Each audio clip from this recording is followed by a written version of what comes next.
김지의 돌직구쇼에 오신 여러분 반갑습니다. 김지입니다. 저는 오늘도 이곳 광화문 청계광장에 나와 있습니다.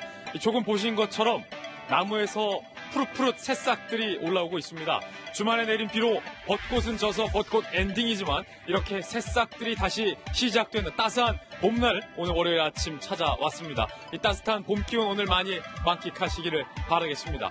이미선 헌재 재판관 후보자의 논란이 계속해서 이어지고 있습니다. 남편인 오충진 변호사가 35억짜리 강남 부동산이나 살 걸 괜히 주식 투자해서 욕먹었다라고 말을 하면서 나는 개미라고 주장해서 논란이 일고 있습니다. 이미선 후보자 부부의 이른바 개미론 잠시 후에 상세히 이야기 나눠보겠습니다. 과연 여러분 얼마나 공감을 하십니까? 저는 비가 오나 눈이 오나 매일 아침 이곳에서 여러분을 기다리겠습니다. 김지의 돌직구쇼 지금 라이브로 시작합니다. 잠깐만요.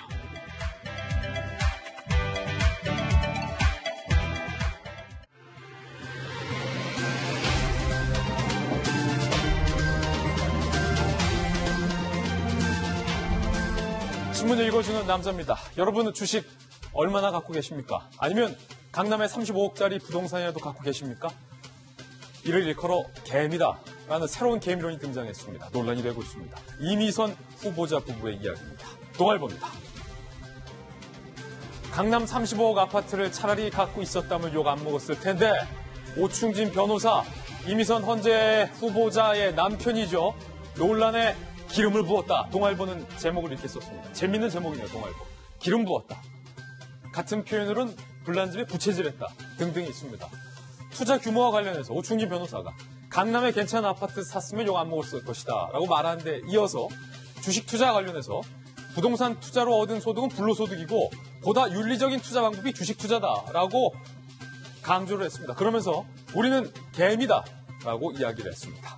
과연 이 개미론에 얼마나 많은 실제 개미들이 동의를 할지 잠시 후에 상세한 이야기 나눠보겠습니다. 다음 신문입니다. 이번엔 경향신문입니다.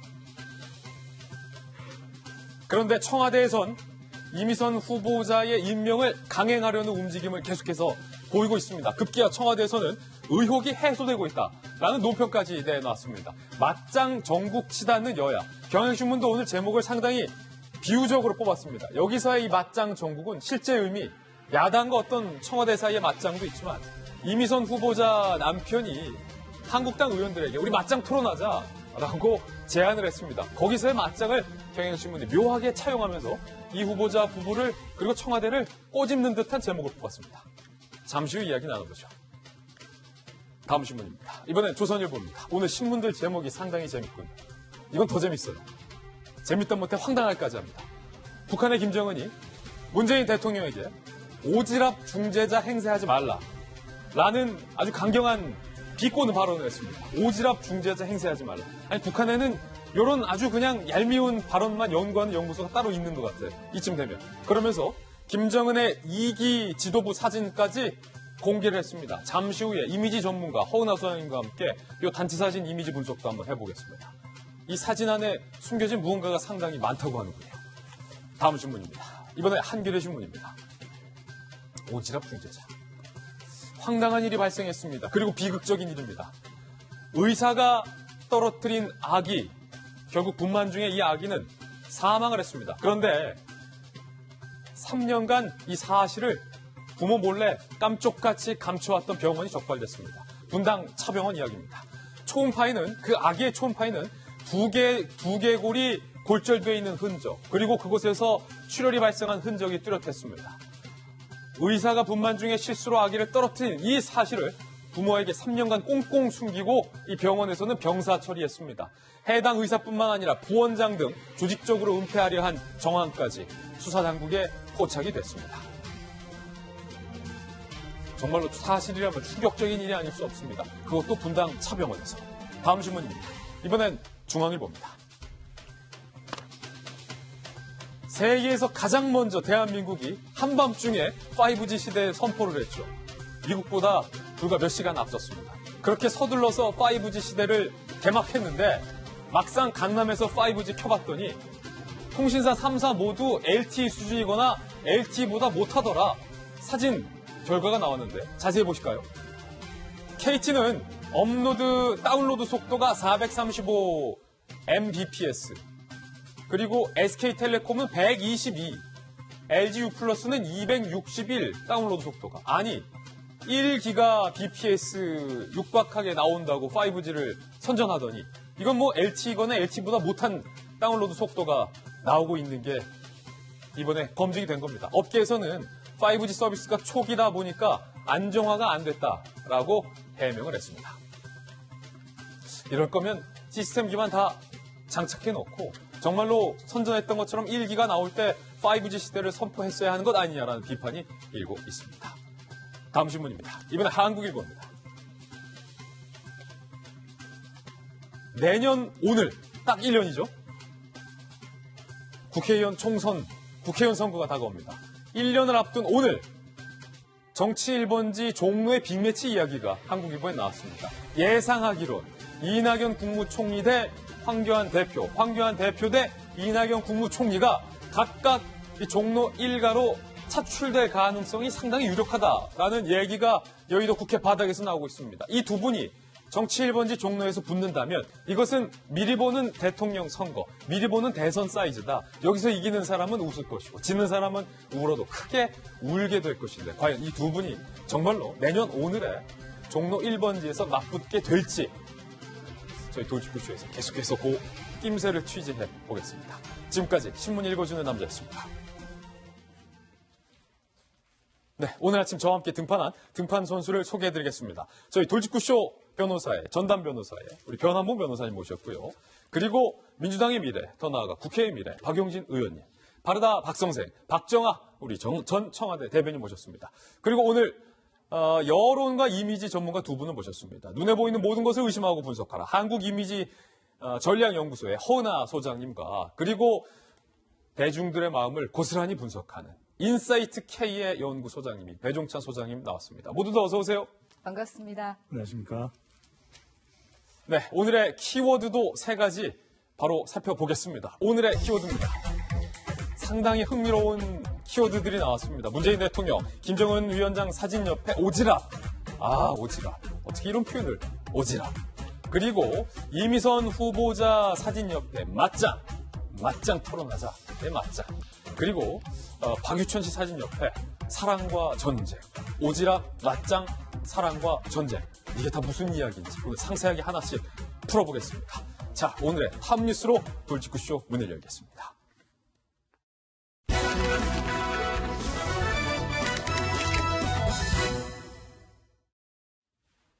첫 번째 소식부터 공개하겠습니다. 오지랖 이야기입니다. 북한도 미국도 내 편에 서라. 중재자가 양측에 끼었습니다. 그런데 놀라운 건 그렇게 우리 대한민국이 북한을 향해서 너그러운 마음으로 손을 내밀었는데 이 내민 손에다 대고 북한이 막말을 해댔습니다. 특히 김정은 위원장이 우리 문재인 대통령을 향해서 오지랖 중재자라는 정말로 조롱조 섞인 표현을 해서 논란이 크게 일고 있습니다. 언제까지 우리가 북한에게 이런 말을 들어야 합니까? 직접 들어보시죠. 남조선 당국은 추세를 보아가며 좌고 우면하고 분주다사한 행각을 재촉하며 오지랖 넓은 중재자, 촉진자 행세를 할 것이 아니라 민족의 일원으로서 제정신을 가지고 제가 할 소지는 당당히 하면서 민족의 이익을 옹호하는 당사자가 되어야 합니다. 아니, 청와대에 계셨던 박정아 대변인, 저는 이런 말 들을 때마다 자존심 상하고 화가 나는데, 아니, 어디다 대고 북한이 말입니다. 어디다 대고 정말 오지랖 부리지 마라, 제정신 차려라. 문재인 대통령이 한 소리 아니에요, 이거? 남북 분담 이후에 우리 국민들 정말 열심히 살아왔잖아요. 그리고 예. 지금 이렇게 풍족하게 나라 만들어 왔잖아요. 근데 어떻게 저런 소리를 들어야 되는지 잘 모르겠어요. 오지랖 부리지 마라. 오지랖 넓은 중재자 행세, 제정신 가지고. 이게 어떻게 김정은 위원장이 우리 문재인 대통령 위에 있는 사람입니까? 왜 이런 신란성 압박을 하고 질책성 압박을 하는지 모르겠어요. 우리 국민들이 그런 소리 들어야 되는 국민들이에요. 어제 그전엔 이런 얘기도 있었잖아요. 냉면이 목구멍에 넘어갑니다. 냉면이 목구멍 넘어 2탄이다 이거 발언. 이렇게 모욕적인 발언을 들어야 될 우리 상황이 아닌데 왜 이렇게 되는지 참 답답합니다. 예. 형 고모부 다 험하게 보내고 3대 세습하고 말살하면서 주민들 굶게 하는 김정은 위원장이 이렇게 우리 대통령한테 이런 지적질을 해도 되는지 잘 모르겠어요. 지적질이다 이건. 그리고 트럼프 대통령한테 가서 외면 받고 김정은한테 이런 식으로 뺨 맞는데 대통령이 왜 이렇게 되는지, 왜 꼭 김정은 앞에만 서면 이렇게 작아지는지 예. 한번 되묻고 싶고요. 지금이라도 다시 좀 생각해서 이런 소리 안 듣고 좀 당당하게 가시면 온 국민이 다 박수치면서 남북 문제 해결하는데 박수치고 응원하실 겁니다. 이 점 다시 한번 좀 생각해 주시기를 좀 간절히 좀 부탁을 드립니다. 청와대에 계셨잖아요. 그때도 사실은 뭐 남북 문제에 대해서 청와대에서 민감한 이슈 중에 하나였을 텐데 그때 당시에도 북한이 뭐 엄청나게 이명박 전 대통령을 향해서 뭐 조롱조를 섞인 비난을 쏟아냈었는데 그때 청와대에 계셨을 때 이런 말 들으면은 심정이 좀 어떠셨어요? 뭐 화가 나셨나요? 아니면 허허허 당황해서 헛웃음이 나왔나요? 허탈했나요? 그때는 사실은 화나고 그게 겹쳐지고 난 다음에는 허탈했죠. 예. 그리고 나서는 핵실험했고 뭐 이런 일들이 일련의 과정을 쭉 겪으면서 글쎄 그 북한이라는 거는 우리가 이렇게 쉽게 생각하면서 그냥 좋은 마음으로 우리 민족끼리라는 생각으로 덤벼서는 안 되는구나. 예. 그리고 북한의 지도자라는 사람과 북한의 주민들은 별개로 생각해야지 우리가 북한 주민들 그 안 됐고 돕고 싶다는 심정으로 저렇게 이런 식으로 잘못 북한을 대했다는 우리가 우리 민족이 나중에 좀 큰 잘못된 운명에 처할 수도 있겠구나 이런 생각을 가지면서 일을 했어요. 그리고 북한이 저런 소리 할 때마다 야 무슨 배짱으로 저런 얘기를 이렇게 예. 하는지에 대해서 늘 답답했었고 안타까워했었습니다. 오늘은 더 화난다. 오지랖 오늘은 부리지 마라. 저 지적질이라고밖에 생각 안 돼요. 박용진 의원님, 문재인 대통령이 조금 있다가 수석보좌관 회의 때 아마도 북한에 특사를 보낼 것을 문재인 대통령이 직접 발표할 가능성이 상당히 높은데 네. 오지랖 부리지 말라라는 이야기를 듣고도 우리 대통령은 일단 특사를 보내는데 그 특사가 누가 될지 모르겠습니다만 가서 아니 어디다 대고 오지랖이냐 좀 이렇게 따질 수는 있습니까? 북한 김정은 위원장이 이번에 그 연설을 하게 된 자리가요. 정말 오랜만에 29년 만에 이른바 시정연설이라는 걸 이제 한 거잖아요.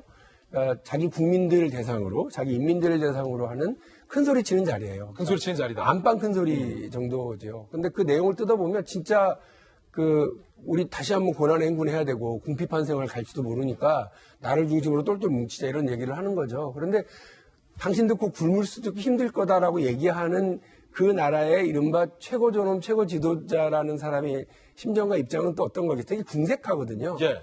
그러니까 안방용 큰 소리를 친 거라고 생각을 일단 하시면 좀 뭐 될 것 같고요. 아니 한 안방에 가지- 큰 소리 칠 거면 자기네들 얘기만 하면 되지. 원래 큰 소리는 지 방에서 별소리 다 하거든요. 벌써 다시. 예. 한 가지 분명히 해야 될 건 우리 민족끼리라고 하는 그런 단순한 수사를 가지고 대한민국의 운명을 맡길 생각 전혀 없습니다. 예.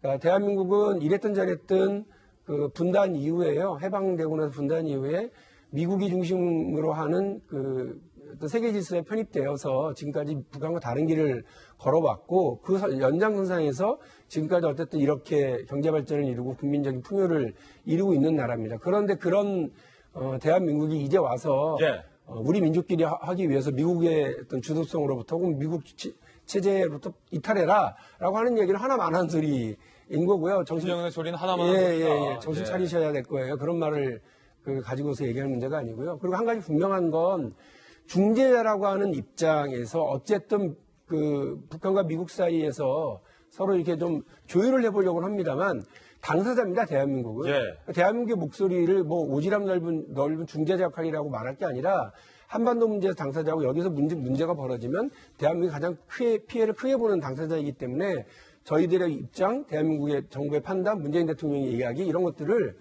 북한이 귀담아 들으실 필요가 있다. 예. 이걸 분명히 좀 말씀드리겠습니다. 우리 박용진 의원의 민주당이 요즘 뭐 실세.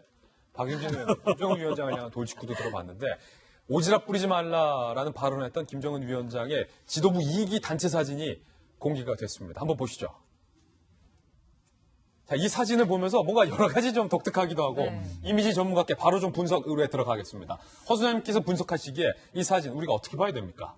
김정은 위원장은 지금까지 이미지 정치를 아주 잘하고 있고 그에 따라서 지금 정치를 하고 있는 사람으로 유명하죠. 네. 근데 저 사진은 보여주고 싶은 의도를 우리에게 파악할 수 있도록 보여주는 부분도 있고 예. 숨은 심리도 좀 있습니다. 숨을 그런 걸 쉴 일이 우리가 있다. 조금 찾아볼 수 있을 것 같아요. 우선은 김정은 위원장의 지위야 우리가 뭐 말하지 않아도 아직까지 강하구나라는 것을 느낄 수 있는 비언어적인 요소들이 상당히 많습니다. 네. 우선 보시면 오른쪽에 할아버지의 사진이 있어요. 우리가 예. 봤을 때는 왼쪽이지만 오른쪽 지금 사진으로는 저 안 보입니다. 뒤편에 저 저렇게, 뒤편에 예. 그죠. 할아버지 사진, 왼편에는 아버지 사진이 있습니다. 그리고 가운데 본인 사진이 있죠. 예. 서열상 가운데가 가장 서열이 높은 사람, 그 다음 그 사람의 오른쪽인 할아버지가 서열이 높은 사람, 예. 이렇게 보여질 수 있잖아요. 본인의 권위를 좀 보여주는 부분이 확실히 있고요. 앉아있는 자세를 한번 볼까요? 다른 사람들은 상당히 기립해 있습니다. 그죠? 허리를 꼿꼿이 펴고 있는데. 소위 각 잡고 앉아있다. 그렇죠.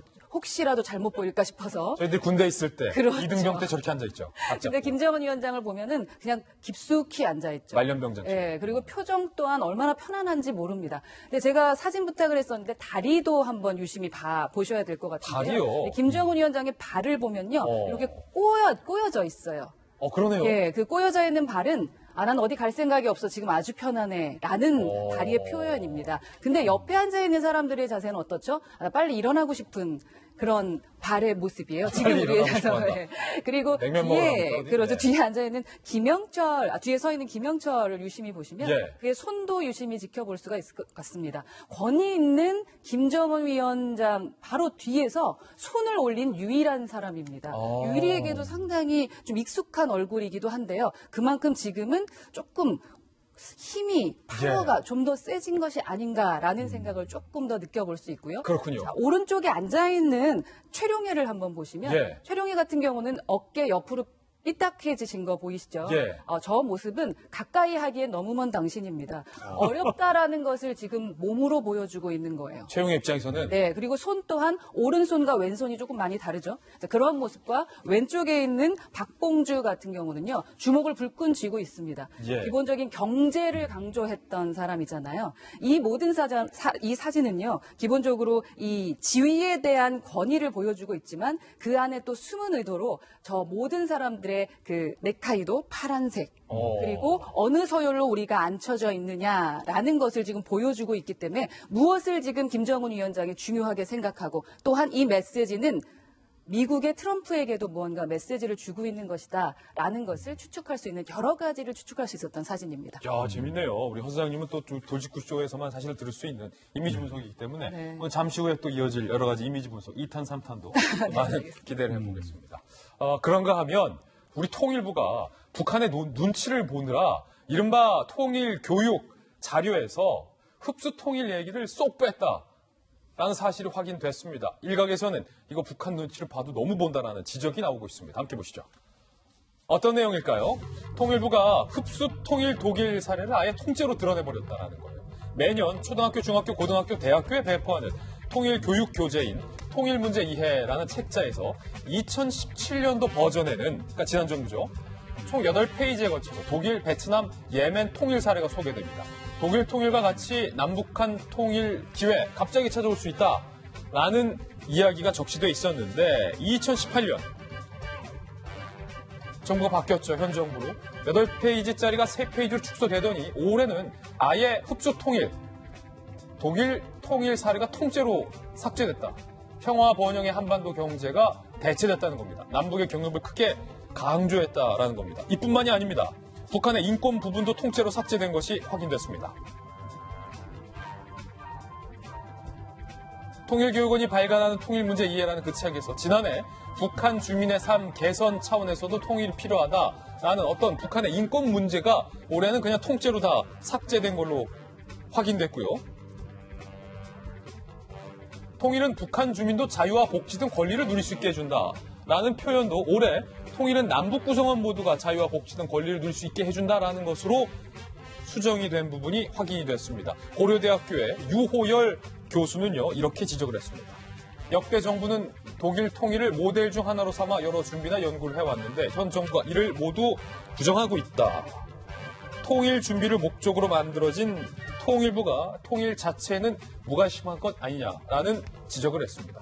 배종찬 소장님. 통일이라는 용어를 잘 지금 사용하지 못하는 이유가 북한을 자극할 우려가 있다고 판단하는 이유가 있는 것 같아요. 왜냐하면 용어 자체를. 예. 통일 관련되는 여론조사도 최근 보면 좀 보기 드물어졌어요. 그렇군요. 그러니까 통일이 앞으로 될 거냐, 20대는 통일을 원하느냐, 언제쯤 될 거냐, 이렇게 흔히들 물어왔던, 뭐, 자주 했던 조사거든요. 근데 맞아요. 최근 들어 그런 조사를 보기가 힘들고, 그런 걸 보면 지금, 북한과 관련된 우리 국민들의 신뢰 부분, 통일부에 대해서도 통일부가 아니라 이제는 이 부처의 명을 평화부로 바꿔야 되는 거 아니냐. 통합으로. 예, 이런 의견도 나오고 있는데, 앞서에 보면은 김정은 위원장의 사진을 보더라도 김정은 위원장의 위상이 상당히 올라가 보입니다. 예. 그래서 소파를 좀 더 큰 걸 할 수 없었나요? 소파가 좀 작아 보인다. 네. 좁아 보인다. 근데 이미지 전문가가 옆에 조언을 했다면 좀 소파를 큰 걸 했을 텐데, 저도 좁아요, 이게. 여기도 좁다. 그런데 그 소파가 좁으면서 김정은 위원장은 훨씬 커 보였단 말이에요. 아. 그래서 저는 그걸 보면서 최근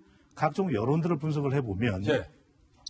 북한과 관련해서 김정은 위원장이 오지랖이라는 발언을 하게 되면 더 친근감은 높아졌습니다. 우리가 북한을 바라보고 김정은 위원장의 호감도도 높아지긴 했는데 문제는 지금 우리가 비핵화를 볼 때 북한이 합의 이행을 하겠느냐에 대한 믿음, 신뢰는 여전히 아직까지는 낮은 편이거든요. 예. 그럼 이걸 좀 더 우리 이 대한민국 국민들의 신뢰를 받기 위해서는 좀 더 우리 대한민국 정부의 정책을 이해하는 그런 표현을 썼더라면 좋았을 텐데 저건 아마도 앞서 우리가 박용진 의원도 이야기를 했듯이 북한 주민들이 상당히 반발이 최근에 경제 문제 때문에 커졌을 공산이 크거든요. 그렇기 때문에 남한도 압박하고 또 트럼프 대통령에 대해서 메시지 주기 위해서 저랬다고 하지만 저런 이 발언들이 또 우리 대한민국 국민들이 이야기하는 감정적으로 반발이 있을 수 있기 때문에 조금 더 고려를 할 필요가 있지 않을까라는 생각이 듭니다. 예.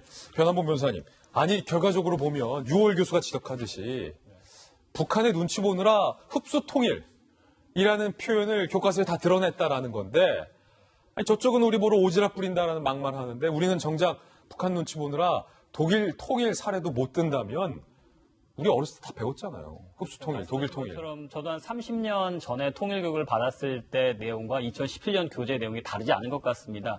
독일 통일 사례를 주로 이야기를 하면서 이제 통일 비용에 대한 얘기를 많이 했었고 항상 통일의 목적은 북한 주민들의 인권이라든가 빈약한 경제 사정에 기해서 그들에 대해서 우리가 좀 도와줄 필요가 있다라는 것이 주로 통일의 주된 목적이었던 것 같은데 현 정부 들어서는 이제 그런 측면보다는 남북 경협과 평화에만 지나치게 방점을 찍는 것이 아닌가. 통일의 목적이 한반도 전체의 생존과 북한 주민들을 위했던 것이 아니라 단순히 한반도 내에서 두 체제가 공존하는 것을 목적으로 한 것이 아닌가라는 우려감이 좀 드는 사실입니다. 예, 첫 번째 이슈 이것저것 한번 짚어봤습니다. 이번엔 저희가 준비한 두 번째 이슈를 공개하겠습니다. 바로 이겁니다. 요즘 국회와 청와대에서 가장 뜨거운 이슈는 단언컨대 바로 이미선 헌재재판관 후보자의 논란입니다. 오충진 변호사, 이 후보자의 남편이 주말 내내 반격에 나섰습니다. 먼저 오충진 변호사의 이야기부터 한번 살펴보겠습니다. 야당의 이 주강덕 의원, 문제 제기를 적극적으로 하고 있는 주강덕 의원에게 이런 메시지를 했어요. 오충진 변호사가 나 주강덕 의원과 연수원 동기인데 악연의 유감이다. 상당히 감정을 드러냈죠. 검증을 해서 우리 맞짱 토론하자라고 후보자도 아니고 후보자의 남편이 청문을 질의하는 국회의원에게 맞짱 토론을 제의하는 건 제 기자생활 10년인데 처음 봤어요. 그리고 재산의 80% 이상을 주식으로 보유하고 있는 것과 관련해서 그냥 강남에 괜찮은 아파트나 한 채 사서 35억짜리 아파트 갖고 있었으면 이렇게 욕먹을 일이 아니었을 텐데 후회 막심하다라는 주장을 했는데 김우겸 대변인 뉴스도 안 보셨나요? 이런 주장을 했습니다. 오충진 변호사는 라디오에도 적극적으로 출연을 해서 이런 주장을 이어갔는데요. 본인이 개미다라고 주장을 했습니다. 들어보시죠. 저는 그냥 일반적인 개인 투자자에 불과합니다. 논란이 되고 있는 그런 회사들 주식과 관련해서는 손실을 상당히 보고 있습니다. 제가 무슨 작전을 해서 다른 개미 투자자들에게 손실을 입힌 것처럼 막 말씀하시는데 이게 무슨 근거를 가지고 이야기하는 게 아니고 그냥 아니면 말고 하는 식으로 이렇게 인신공격을 하는 것이고요. 주식사를 어떻게 할 줄도 모릅니다. 저희 집사람 그렇고요. 그러면서 물린 개미라는 표현까지 급기야 썼습니다. 물린 개미에 불과하다. 듣는 개미 허탈해지는 상황인데 박정아 대변인 지금 보면요 이 오충진 변호사 이미선 후보자의 남편이죠. 청문 후보자도 아닌데 국회의원에게 맞짱 토론하자라고 하면서 35억 강남 아파트나 살 걸. 우린 개입니다. 물린 개입니다. 뭐가 잘못돼도 굉장히 많이 잘못되어 가고 있다라는 생각이 들어요. 지금 헌법재판소라는 게 우리가 뭐 3권 분립 얘기하지만 4부 정도 되는 거 아니에요. 그러니까 지난번 우리 너무나도 기억에 그럼요. 소중한 예. 대통령을 탄핵하는 최종 결정을 하는 게 헌법재판소고 엄청난 그거를 권력 기관. 결정하는 예. 헌법재판관입니다. 근데 모르겠어요. 이 이미선 후보자가 청문 과정에 본인이 있었던 무슨 그 주식 문제 때문에 좀 이렇게 다소 소극적으로 얘기하는 게 오히려 전략상 좋을 거라 생각해서 저렇게 했는지 잘 모르겠지만 글쎄 헌법재판관의 그 모습으로도 굉장히 연약해 보이는 모습이 보였는데 그 이후에 보이는 거는 정말 해도 너무한 거 아니냐라는 남편의 생각이 모습은? 들고요. 이거를 제가 볼 때는 청와대 민정수석실에서 아마 전체 그림을 짜고 있는 거 아닌가라는 생각이 들 정도로 일단은 뭐 배우자를 통해 그러니까 본인은 청문회에서 나는 다 모르고 우리 남편이 다 했어요. 남편은 왜 느닷없이 자기가 헌법재판관 후보자도 아닌데 예. 뭐 이렇게 저렇게 온갖 공에 나오면서 저런 얘기를 하고 또 안 하던 SNS에서 그 글을 또 밤에 민정수석은 맨날 여기저기 막 퍼날르고 이게 도대체 무슨 꼴인지 잘 모르겠어요. 제가 조국 수석이 오충기 변호사의 글을 퍼날랐습니까? 그런 보도 못 보셨어요? 예. 나왔는데 보니까 민정수석이 그런 글 막 여기저기 퍼날랐다는 거예요. 저는 예. 민정수석이 중요한 후보자 이렇게 검증해 내놓고 그게 청문을 하면서 뒤에서 무슨 SNS 글이나 퍼날랐다는 얘기 처음 들었습니다. 이런 걸 보려고 꼬박꼬박 세금 냈는지 좀 답답한데요. 예. 글쎄 국민들이 생각하는 건 그러잖아요. 사회 지도층이라는 거라는 걸 생각하는데 헌법재판관도 굉장히 중요한 사회 지도층이에요. 근데 주식 할 수 있죠. 할 수 있는데 저렇게 매일 5천에 8천에 주식 꼬박꼬박 하라는 거 보고 우리 청소년들 잘하면 어떻게 될 거며 청와대 전 대변인 했지만은 잘 보고 있다 어디 딱지 하나 딱 써가지고 10억 20억씩 대박 나는 거 이거 집 한 채밖에 안 되니까 문제 안 된다고 얘기하는 거 이런 거 보라고 하는 게 아니잖아요. 예. 문제는 거기 있는데 청와대는 그냥 뭐 자본주의 사회에서 주식 많으면 어떻고 집 비싼 거 가지고 있으면 뭐 어떻고 이렇게 생각하니까 잘못돼 가고 있는 거라는 생각이 듭니다. 청와대가 근본적으로 사회 지도층이라고 그다음에 국무위원 후보자, 헌법재판관 후보자로 내놓으면서 국민들이 이 사람들을 보면서 어떻게 커갈지 어떻게 생각할지를 생각해 줘야 되는데 이런 거 전혀 생각 안 하는 것 같아요. 모두 다 그러면 하루 종일 앉아서 주식 투자하고 예. 하루 종일 앉아서 딱지 거래하려고 하고 이 나라 꼴이 어디로 가겠습니까? 오늘 우리- 이런 걸 좀 생각해 네. 주셨으면 합니다. 다르다 박 선생님은 오늘 계속 초지일간 좀 화가 나신 박 선생님이신데 화날만 하죠. 허 소장님 특히 오충진 변호사가 그걸 가지고 차라리 35억 강남 아파트에 살 걸 이라는 발언을 듣는 제 주변에 있는 집이 아직 없는 이제 젊은 후배 부부들이 주말 사이에 선배 저한테 너무 허탈감 있다고. 아니 청와대 고위공직자들, 그다음에 장관 후보자들 뭐 수십억 원 다 부동산을 갖고 투기했다라는 의혹도 있고 강남에 몇 채씩 갖고 계신 거 이미 다 보도가 되는데 그것만으로도 이미 마음의 상실감이 너무 큰데 이제는 헌법재판관 후보자도 아니고 그의 남편이 나서서 35억 아파트나 사지라고 말하는 건 오히려 우리 청년들 약 올리는 게 아니냐라는 생각까지 든다고 하더군요. 그러니까 말 조심을 해야 됩니다. 말이 너무 많은 것 같아요, 제 생각에는. 저는 기본적인 리더십 이미지에 대해서만 얘기하도록 하겠습니다. 일반인 부부만의 관계라면 참 저 부부관계 부럽습니다. 아마 예능에 출연하셔서 부부의 알콩달콩한 모습을 많이 보여줄 수 있는 그런 좋은 사례가 아닌가 싶습니다. 하지만 이미선 후보는 지금 공직자로서 나서는 리더의 입장입니다. 지금 현재 자리에 가는 분이 대변인이 없으면, 변호사가 없으면 자신의 이야기를 하지 못하는 이미지로 지금 각인되고 있습니다. 남편 없으면 자기 얘기도 못하는. 네. 그러니까 리더십 이미지 차원에서 이야기를 드린다면 말입니다. 예. 자신의 이야기는 자신이 할 줄 아는 리더가 되어야 되지 않을까. 기본적인 소통을 할 줄 알아야 기본 무언가의 일들이 처리되지 않겠습니까? 추후에 무언가를 결정할 때도 남편이 하라는 대로 하실 건지를 좀 여쭙고 싶고요. 그리고 저희가 공직자들에게 그 도덕적 검증을 하는 이유는 우병우를 생각하면 될 것 같습니다. 우병우 전 수석을. 전 수석 같은 경우도 문제가 많았잖아요. 직권남용, 그리고 뭐든지 직원 탓, 뭐든지 전 대통령 탓했던 사람입니다. 일을 잘하고 못하고를 저희가 얘기하는 게 아니라 주식 많이 하셔서 돈 많이 번 것 좋습니다. 예. 하지만 기본적인 도덕적인 검증이 제대로 되지 않는 리더는 리더십을 발휘하기 어려운 것이 그러니까 진실이다, 팩트다. 라는 말씀을 한번 드리고 싶습니다. 예, 이미선 후보자와 그의 남편을 향해서 이들 부부를 향해서 여야 모두 비판적인 이야기가 나오고 있습니다. 먼저 여당의 내에서 나온 민주당의 한 중진 의원님. 뭐 조홍천 의원이 주식이 너무 많은 거 아니냐라고 민주당임에도 불구하고 조홍천 금태서 맹렬하게 비판했던 건 저희가 목소리를 들려드렸고 민주당 중진 의원이 후보자 남편이 장외 토론 제안한 것은 선을 넘는 행동이다. 선을 넘었다라고 표현을 했습니다. 그리고 한국당의 민경욱 대변인은요. 청와대는 지금이라도 남편인 오 변호사를 차라리 후보자로 지명하라.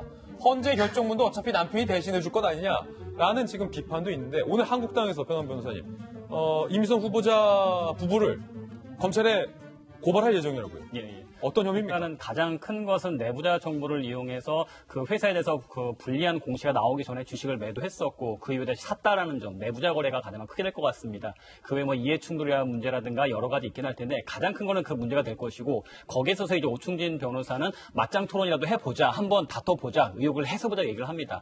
변호사서 제 가장 전문 분야가 사실 증권 분야였었거든요. 그래요? 이제 지금 금융감독원 내부에서도 가서 제가 강의했던 적도 있고 이 시스템을 알고는 있는데 변한봉 변호사님의 전공은 증권. 증권이죠. 근데 이제 사실 내부자 거래 같은 경우가 있어서 어느 사람이 뭐 내부자 정보를 이용해서 거래를 했습니다. 제보로 시작되는 경우는 거의 없습니다. 금융감독원의 그 주가 현황 관리판을 보게 되면은 이제 그가 사인이 뜨거든요. 특정 계좌에서 특정 시점에 갑자기 매도 주문이 쏟아진다라든가 매수 주문이 쏟아진다라든가 몇 가지 신호가 있는데 한 20여 가지 정도 신호가 됩니다. 거중 하나 걸리게 되면 금융감독원에서 바로 조사를 들어가서 내부자 거래가 아닌가 수사를 하게 되거든요. 그러면 오충진 변호사나 이미선 헌법재판 후보자는 당시에 그런 게 없었으니까 문제 없는 거 아니냐? 그렇지는 않고요. 워낙 많다 보니까 금감원이라든가 그 증권거래소에서는 한 몇십억 정도 되는 것, 그런 문제되는 거 찾고 몇 천만 원 정도 되는 거는 심증은 있지만 거기까지는 조사를 못 하게 되거든요. 그러니까 상당히 묻히는 사례도 많이 있습니다. 그러니까 보통 내부자 거래 같은 걸 잡아내는 것은 거래 패턴을 보고 이제 잡아내게 되거든요. 주광덕 의원 같은 경우는 특정한 회사의 불리한 공시가 나오기 전에 대량 매도가 이루어졌다. 이것은 전형적인 내부자 거래에 한 주가 조작 패턴이다라고 의혹을 제기했던 것이고 거기에 대해서는 이제 금융감독원이라든가 검찰이 수사를 해야 될 사항인 거죠. 그것을 맞짱 토론해서 우리 둘이 얘기해보자. 그걸 풀 수 있는 사안은 아니게 되는 겁니다. 그러니까 당연히 한국당 입장에서는 당신들의 거래 패턴을 보면 전형적인 내부자 거래에 의한 패턴이다. 따라서 검찰 수사가 필요하다고 얘기를 하는 것이고요. 그러면 이제 다 떠나서 그래 아무런 내부자 거래를 정보를 이용한 것도 없었고 문제가 없었다. 문제가 없느냐? 그건 절대 아닙니다. 오충진 변호사 스스로도 아내는 전혀 주식 거래를 할 줄도 모르고 내가 아내의 계좌를 이용해서 주식 거래를 다 했다라고 이야기를 했습니다. 그것은 전자금융거래법 위반이 되거든요. 전자금융거래법에 되면 내 계좌를 타인에게 아예 양도를 해서 거래하게 하는 것 자체가 불법입니다. 좀 더 쉽게 말씀드리면 보이스피싱을 하게 될 때 내가 만약에 보이스피싱 하는 사람에게 뭐 내 계좌를 100만 원 주고 거래 통장을 팔았다. 현카드를 팔았다. 그럼 그 사람들은 그 계좌로 돈을 받고 돈을 인출하게 되겠죠. 카드 빌려준 것 자체가 전자금융거래법 위반으로 많이 처벌을 받고 있습니다. 오충진 변호사는 지금 스스로 내가 아내의 계좌를 이용해서 내가 썼다. 전자금융거래법 위반을 지금 자백한 상황입니다. 이건 어떠한 게도 다 피해 나갈 수는 없을 것 같거든요. 그러니까 자본시장법과 전자금융거래법 위반에 대해서는 분명히 죄가 있는데 단순히 감성으로만 호소를 해서 문제가 없다. 바람직한 태도는 아니죠. 이에 대해서 황교안 대표는 이렇게 이야기를 했습니다. 주식거래 일상화된 후보자를 국민 앞에 내세우는 모렴치, 민심의 경고도 묵살하면서 임명 강행하는 몰상식이라고 이야기를 하면서 책임이 문 대통령에 있다. 달을 가리키면 달을 봐야 한다. 지금 상식은 어디에 있느냐 라면서 문재인 대통령에게 대국민 사과를 황교안 대표가 요구를 했습니다. 박윤진 의원님, 지금 민주당 내부에서도 선을 넘었다. 한 중진 의원님이 이렇게 얘기했는데 민주당에서도 고민이 좀 많을 것 같아요. 청와대에서는 임명 강행하겠다고 하니까. 아니 방금 보신 황교안 자유한국당 대표의 저런 말이 오히려 일을 제대로 풀어가지 못하게 하는 거예요. 그러니까 대통령에게 바로 또 이렇게 공격을 하잖아요. 그러니까 헌법재판관으로서의 역할, 자질 이런 부분들이 충분히 있느냐 이게 검증의 대상이어야 하고 청문회에서 핵심이었어야 하는데요. 제가 안타깝게 생각하는 건 여러 가지 헌법적 가치에 대한 사회적인 논란, 논의 이런 것들이 벌어지고 있는데 대한민국에서 최종적인 그 논란의 종결자의 역할을 헌법재판소가 소가해야 되고 헌법재판관들이 해주셔야 됩니다. 그런데 그런 논란과 관련돼서 얼마나 준비가 되어 있느냐는 그 변호사를 따져보지 않고 예. 재산이 얼마, 그다음에 주식 거래량이 얼마, 뭐 남편은 누구, 뭐 이런 얘기들로만 지금 계속되고 있고 남편이 지금 나선 거잖아요, 근데. 자유한국당도 지금 저는 뭐 남편 나선 거 관련해서는 제가 늘 하는 얘기 있지 않습니까? 오바금지. 오바금지. 오바하셨어요. 그러니까 그냥 왜냐하면 그 타이밍이 제가 좀 안타깝게 생각하는 건 그 주식을 다 처분을 하기로 했고 그렇게 처분이 됐고 이렇게 돼서 국민들이 이제 많이 좀 이렇게 그런 문제에 대해서는 정리를 해나가는 분위기였거든요. 그리고 정의당이랑 평화당 같은 경우도 반대해서 유보로 입장을 이제 선회를 했었을 때 갑자기 남편이 나타나셔서 그래 맞짱해보자 이렇게 얘기를 하면서 약간 분위기가 더 악화되는 거 아니냐는 생각이 됐는데 예. 근본적으로 제가 좀 지적하고 싶은 것은 황교안 대표나 혹은 주광덕 의원 같은 경우처럼 그 후보자를 건드려서 후보자 뒤에 있는 조국 그리고 조국 뒤에 있는 문재인 대통령 이렇게 가려고 하는 노골적인 정치 전략을 내세우니까 예. 그 헌법재판관으로서의 역할과 자질 이런 부분들이 논의가 아니라 완전 흙탕물 그 싸움으로 좀 가버리고 있거든요. 전 이런 게 아쉽습니다. 그래서 예. 지금이라도 자유한국당에서도 이런 어떤 정치 전략적인 노골적인 어떤 정쟁의 모습을 보이시기보다는 후보자 자질과 관련해서 입장을 얘기하시고 토론하셨으면 좋겠습니다. 그렇게 하시고 난 연후에 책임을 묻든 이런 것을 하셔야지 후보와 관련된 논의도 끝나지도 않았는데 그냥 덮어놓고 문재인 덮어놓고 책임져라 사과해라 이렇게 하시는 거 저는 적절치 않다고 생각합니다. 예. 주광덕 의원이 조국 수석을 향해서 오히려 맞짱 토론을 제안했습니다. 이게 맞짱 토론이 이상하게 물고 물립니다. 이미선 후보자의 남편이 주광덕 의원에게, 주광덕 의원은 조국 수석에게. 이게 뭐 맞짱 토론 챌린지인가요? 그럼 조국 수석도 누구에게 맞짱 토론을 의뢰해야 되나요? 들어보시죠. 이미선 후보자 남편 뒤에 숨어 카톡질을 할 때가 아니라 국민들 앞에 당당히 나와 저와 맞짱 토론을 하기를 제안합니다. 이쯤에서 우리 또 여론의 향배를 한번 읽어봐야 될 것 같은데 이른바 인사라인에 대한 책임론에 대해서 여론은 어떻습니까? 소장님.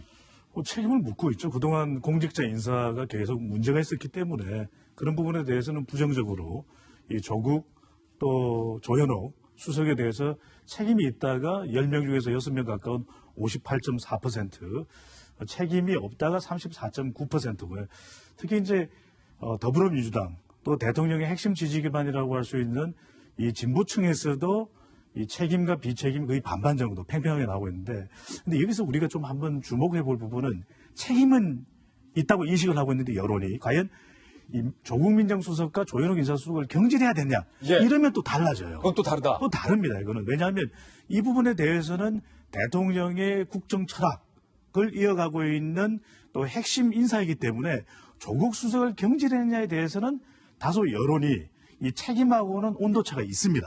그 책임은 이때 경질까지는 아니다. 근데 그렇게 보는 이유를 좀 보게 되면 대체적으로 인사는 발탁과 검증이에요. 예. 검증에 있어서는 미숙한 면을 보이고 있죠. 그런데 인사 발탁은 현 정부의 국정 철학과 함께 가는 인물들을 발탁한 거 아니냐. 이런 이 지지층들의 인식도 있기 때문에 이 부분에는 온도차가 있습니다. 그런데 저는 이게 막 주광덕 의원이 이야기한 대로 맞짱 토론, 물린 맞짱 토론이에요. 물린 맞짱 토론. 예. 이러다가는 우리 정권 전문 변환봉 변호사까지도 맞짱 토론을 해야 될지도 모릅니다. 변환봉도 토론해야 된다. 예. 돌직구 맞짱 토론 될 수도 있는데 저는 이게 보면은 두 가지만 빠르게 제가 지적을 할게요. 하나는 태도 부분입니다. 뭔가 반격할 내용이 있다면 이미선 후보자가 직접 해야죠. 해야 되는데 그렇죠. 이 남편이 나왔다는 건 태도상 우리 국민들이 이해하기가 어려울 거예요. 오바금지. 또 하나는 눈높이입니다. 적어도 연봉이 뭐 5억이 넘고 예. 그다음에 강남 지역에 35억 아파트를 이야기하는 이런 정도 수준이라면 이건 개미가 아니죠. 개미가 아니다. 예. 범입니까? 이거는 그만하시죠. 네. 근데 여기 보면 주식 투자인데 배 소장은 주식이 밥이에요. 예. 밥 잘 먹으면 되는 거 아닙니까? 근데 35호 강남 아파트 거론하는 거는 저는 이건 국민들의 일반 정말 진짜 개미의 눈높이와는 맞지 않아 보입니다. 예. 여러분 지적해 주시면 이게 무슨 개미입니까? 말도 안 되죠. 듣는 개미 화가 납니다. 자, 이번엔 저희가 준비한 세 번째 이슈로 넘어가겠습니다. 바로 이겁니다. 승리 씨의 지난 생일 파티에 과연 무슨 일이 있었던 걸까요? 한라완 리조트 섬에서 있었던 초호화 수억대 생일 파티에 참석했던 여성들이 성관계가 있었다라고 경찰 조사에서 시인을 한 것으로 확인이 됐습니다. 그런데 단서가 붙었습니다. 뭐라고 이야기했을까요? 승리의 한라완 생일 파티에는 유흥업소 여직원들이 대거 동원이 됐는데, 참석을 했는데, 그 유흥업소 여직원들이 실제 성관계가 있었다라고 본인 입으로 진술을 한 것은 그게 확인된 건 이번이 처음입니다. 그동안 저희 채널A를 포함해서 실제 성관계가 있었다라는 의혹에 대해서는 저희가 숱하게 보도를 해드렸지만 본인들이 본인의 입에서 성관계 부분을 시인하는 거예요. 하지만 이런 단서를 붙였어요. 자발적인 것이었다. 그리고 누구의 지시를 받은 게 없다라고 경찰 조사에서 주장을 했습니다. 하지만 경찰 수사 결과 수상한 점이 포착됐다는 것. 그것이 뭐냐면 경찰은 승리 측근이 생일 파티에 참석한 여종업원이 소속되어 있는 유흥업소 계좌로 거액의 돈을 쐈다는 거예요. 다시 한번 짚어보면 승리의 측근이 본인이 쏜 건 아니고 아까 말했던 그 여종업원들이 소속되어 있는 유흥업소 계좌로 거액의 돈을 쐈다. 그런데 그 돈이 얼마냐면 비행기 표값 등 여행 경비를 훨씬 상회하는 큰 액수였다. 경찰은 이렇게 큰 돈을 송금으로 쐈다는 건 이건 성매매의 대가를 지불한 것이다 라고 의심을 하고 있는 상황입니다. 변함훈 변호사님, 경찰의 이 의심, 옳은 의심입니까? 아니면 그릇된 의심입니까? 어떻게 봐야 됩니까? 그 생일 파티가 단순히 승리가 지인들과 함께 즐기기 위한 자리가 아니라 투자자들의 어떤 접대 목적도 좀 있었던 것으로 보여지고 있습니다. 실제로 투자자들이 많이 참석을 했었으니까요. 그럼 투자자들에게 그 생일 파티에 참석을 했었고 여성이 있었다고 한다라면은 경찰 입장에서 합리적으로 성접대에 대한 이야기를 할 수밖에 없겠죠. 근데 이제 여자들은 왜 그럼 다른 미술을 하고 있느냐? 여성들이 만약에 돈을 받고 성관계를 했었다고 얘기하게 되면 자신들의 성매매법에 따라서 또 처벌받게 될 우려가 있으니까 여성들은 스스로 보호를 하기 위한 것이겠죠. 근데 이제 우리가 여기서 항상 본질로 돌아가서 중요한 것은 여기서 성매매라든가 성접대에 대한 의혹이 아니죠. 승리 씨가 그동안 오랫동안 사업을 해보면서 경찰과 어느 정도의 유착 관계를 가지고 있었고 자신의 사업을 위해서 이렇게 성접대까지 이용해가면서 투자를 유치한 것이 아닌가. 여러 의혹이 있었는데도 불구하고 제대로 수사가 이루어지지 않았다는 것이 중요한 것이지 예. 신변잡기적인 뭐 홍보성이라든가 좀 자극적인 기사가 나오면서 본질을 흐리해서는 안 되겠다라는 거 좀 생각을 합니다. 예, 아니 일견 생각을 해보면 박정환 대변인 경찰은 합리적으로 의심을 하고 있는 건데 만약에 비행기 플러스 여행 경비만 전송했더라도 송금을 했더라도 그것도 상당히 큰 금액일 텐데 그것보다 상회하는 금액을 송금했다는 건 뭔가 대가성이 있는 것 아니냐. 어떻게 보면 이게 그때 그 생일 파티의 본질을 가릴 수 있는 뭐 결정적인 증거가 될 수도 있지 않겠는가. 그럼요. 충분히 그런 의심을 할 수밖에 없는 거고요. 그다음에 그 두 번째는 뭐냐면 그게 개개인의 그 계좌로 입금이 됐다거나 뭐 이런 것과는 달리 또 유흥업소 계좌로 입금이 됐다는 거 아닙니까? 그러다 보면은 이게 좀 전에 말씀하신 것처럼 그 여행 경비 지원이 아니라 성매매 대가일 가능성이 있는 거고 두 번째는 그 업소를 통해서 지원이 됐기 때문에 조직적으로 뭔가와 거래를 했던 거 아니냐라는 의심을 살 수밖에 없는 상황인 것 같습니다. 근데 여전히 아쉬운 거는 글쎄 무슨 수사를 진행하면 제일 먼저 요즘 하는 게 통화내역조회, 거래내역조회 이런 건데 이게 지금 몇 달이 지나서 이제 와서 밝혀졌다는 거는 뭘 이렇게 숨기려고 하는지 여전히 의심스러울 수밖에 없어요. 뭐 거래내역, 은행 계좌 내역 그냥 금방 나오는 건데 이제 와서 뭐 저렇게 했다는 것. 그리고 그러네요. 종업원들이 자발적인 성관계였다라고 말한 거는 초동수사가 부실한 사이에 입맞춤한 정황이 있는 거 아니냐라고 의심할 수밖에 없는 상황입니다. 확실히 뭐 계좌 송금 내역 이런 거 살펴보는 거는 경찰이든 검찰이든 수사할 때 제일 먼저 시작하는 거 아닙니까, 박윤정 의원님? 지금 우리가 다 같이 지금 의심스럽고 약간 걱정스럽게 봐야 되는 거예요. 이 사건 처음 시작은 버닝썬이라고 하는 곳에서 벌어진 폭력 행위였습니다. 그런데 일파만파 가면서 지금 어디까지 원래 갔어야 되느냐면 권력 유착이었어요. 경찰이 그 의혹의 몸통이었던, 경찰 수뇌부가 몸통이었던 그 문제. 그래서 대통령의 질타도 있었고 경찰청장이 명운을 걸겠다고 그랬습니다. 그러니까 경찰 조직이 해체돼도 그만인 지금 상황까지 이거를 스스로 인식했다고 하고 200명 가까운 수사단을 지금 뭐 대규모 수사단을 만들어서 이 일을 했는데 겨우 지금 나오는 게 이런 뭐 성매매 관련된 뭐 진술, 의혹 이런 걸 지금 슬슬 흘리고 계시냔 말이죠. 이렇게 되면 국민들이 갖고 있는 그 가장 큰 의혹인 이런 권력 유착을 통해서 이득을 본 게 뭐예요? 조직적으로 저희가 볼 때는 늘 제기합니다만 세금, 차명계좌, 차명재산 이런 거 다 뒤져서 찾아봐야 되는 것 아닙니까? 그래서 예. 지금 기껏 한다는 게 성매매와 관련돼서 돈이 오고 갔네 안 왔네 이런 식으로만 지금 가면서 자극적으로 이렇게 대중의 관심을 딴 데로 흘리려고 한다면 적어도 이 돌직구쇼에 앉아있는 사람들이 계속해서 그건 아니다라고 얘기를 할 거거든요. 그러니까 경찰 정신 바짝 차리셔야 돼요. 여기 말로만 명운을 걸겠다고 할 게 아니고요. 지금 그런 식으로 하셔가지고 수사권 제대로 할 수 있겠습니까? 검경 수사권 조정이 될 수 있겠어요? 국민들이 경찰이 수사력을 믿겠냐고요, 지금. 예. 그러니까 저는 경찰 지도부 지금 뭐 대충 넘어갈 생각하지 마시고 200명이나 되는 그 수사 인력 가지고서 도대체 뭘 하고 있는지 참 답답합니다, 솔직히 말씀드리면. 예. 한편 참 이게 어쩌다가 이런 소식들이 계속 불거지는지 박유준 전의 답답함도 10분 이해가 되는데 박유천 씨가 눈물의 기자회견을 지난주에 가졌는데 경찰이 경찰 조사를 마무리 지었는데 박유천의 기자회견에도 불구하고 박유천과 황하나가 함께 마약을 했다라고 적시를 해서 검찰로 넘긴 것이 지금 확인이 됐는데 만약에 경찰의 조사 결과가 사실이라면 아니 허 수장님 박유천 씨의 그 눈물의 기자회견 다 어떻게 된 거예요? 무슨 드라마를 보는 것 같기도 하고요. 도대체 우리 국민들이 뭐를 믿고 뭐를 믿지 않아야 되는지 정말 진짜 답답합니다.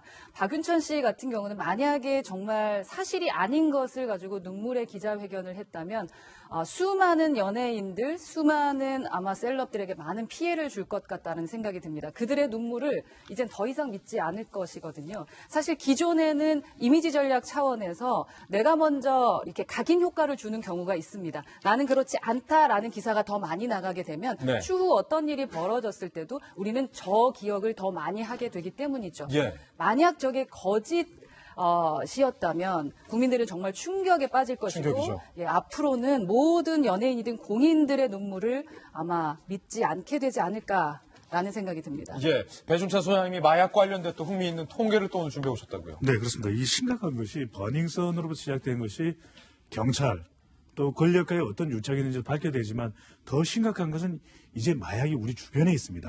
단순히 우리가 그냥 우스개 이야기로 마약 떡볶이, 마약 김밥이 아니에요. 이제. 예, 이제는 더 이상 청정국이 아니고 실제 마약학, 마약 범죄학 회장의 이야기를 따르면 지금 우리가 이 연간 한 8천여 건이 마약 사범인데 이것에 사실 잡히지 않는 통계가 20배라고 그러거든요. 20배가 더 많다. 그렇습니다. 그럼 1년에 뭐 16만 명이 되나요? 8천 명이 그렇죠. 20배니까요. 이 정도가 된다 그러면 이제는 마약 청정국이 아닙니다. 게다가 지금 가장 많이 전 세계적으로 통용되고 유통되고 있는 마약이 바로 대마초입니다. 대마초다. 우리가 곳곳에서 이제 대마를 볼 수 있고 이제는 더 이상 이 대마초 이런 관련 마약을 구입하는 것이 어려운 일이 아니거든요. 전 세계에서 가장 많이 유통되고 있는 게 대마초다. 그렇습니다. 이 휴대폰을 통해서 유통이 되면서 각종 이 언어들이 사용이 됩니다. 던지기 이런 것들을 통해서 고기 이런 표현들 특히 연예인들 아이돌들이 이런 마약을 하게 되게 되면 10대들이 지금 마약 범죄 건수가 늘어나고 있거든요. 아 해도 되는 거 아닌가? 나도 스트레스 받는데 마약이 뭐가 문제야? 힘든데. 12,613명. 그렇죠.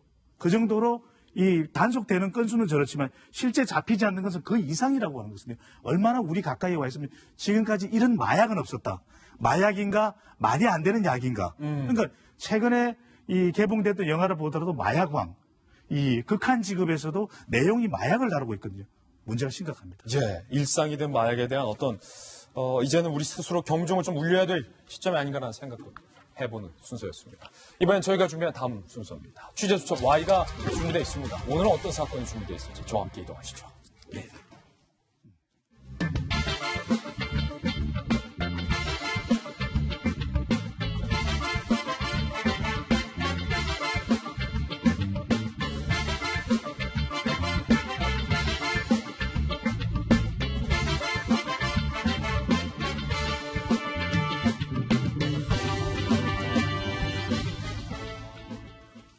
네, 이 취재수첩 Y 등장 음악은 언제 들어도 좀 약간 신나는 것 같아요. 근데 오늘 준비된 사건은 전혀 신나지 않은 사건입니다. 오늘 아주 특별한 분 오랜만에 모셨습니다. 대한민국 최고의 사실은 뭐 범죄 심리학 전문가라고 표현해도 과언이 아닙니다. 경기대학교 우리 이수정 교수님 모셨습니다. 어서 오세요. 오랜만에 나오셨습니다. 네. 변한무 변호사님도 함께 하겠습니다. 두 분과 함께 살펴볼 첫 번째 사건은 바로 이겁니다. 청담동 주식부자로 알려진 이진 씨의 부모 살해 사건. 반전의 반전 정황들이 속속 공개가 되고 있는데 이 부모 살해범 주범이 어떤 특정 정보를 얻기 위해서 살해 직전에 아주 잔혹한 고문을 했었다라는 정황이 알려졌습니다. 어떻게 된 일일까요? 함께 보시죠. 김다운이죠. 정보를 얻기 위해서 잔혹 범행을 했다.